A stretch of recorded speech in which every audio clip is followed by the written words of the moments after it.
Well, the Mississippi State defense has looked pretty good at times this year, especially stopping the run, but they're going to have one heck of a task on their hands this week when they face an Alabama offense that has looked pretty high-powered and has a pretty good passer in John Parker Wilson. So, Freddie, let's take a look at it. The Alabama offense versus that Mississippi State defense.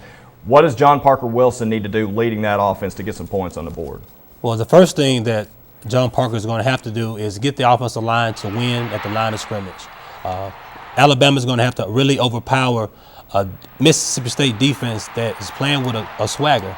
They faced a Heisman candidate and Kentucky's quarterback, and they're feeling pretty good about themselves right about now. So Alabama's going to have to win at the line of scrimmage. Secondly, they will have to run the ball first to set up the pass. Mississippi State does not have a strong secondary. Everybody knows this, but in order to get those guys one-on-one, we're going to have to set up the run.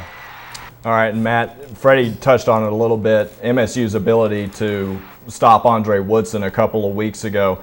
What's the difference between Kentucky's offense and Alabama's offense, and what does Mississippi State's defense need to do to stop Alabama this week? Well, I think it goes hand in hand, answer both your questions there. Alabama has a Terry Grant, and I don't think Kentucky had one of those. They have Terry Grant, who's very capable of breaking a game open. If those front guys, like Freddie mentioned, have a big game up front on the offensive line, where does that fall for Mississippi State's defense? On the defensive front. Those front four guys that are in the ball game have to play at a high level from start to finish. They have to dominate that line of scrimmage. If they allow Alabama's offensive linemen to feel like they're going downhill and getting a little momentum, it could really be a long day defensively.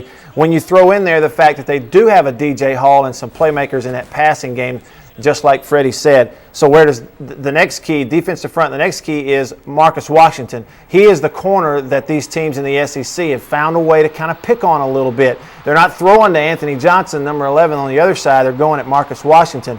And DJ Hall's a great receiver, maybe the best in the SEC. He's pretty good, Freddie, but he's no Freddie Millens, by the way, but not yet anyway. And also, they're going to have to limit the return game of Alabama. That's when you punt that ball away and kick it to them. You got those defensive guys out on the field. They're going to have to limit the return game of Alabama. Those are three keys: defensive front, Marcus Washington, the young corner, going to have to play well, and limit the return game of Arenas. And John, real quickly, what are you seeing in this matchup? Well, I think they have to get pressure on the quarterback for Alabama. They can't give up big plays from DJ Hall. And like Matt said, Arenas has been so effective in the return game. I think they can't punt him the ball, and they can't kick it to him on the kickoffs because he will beat you in special teams.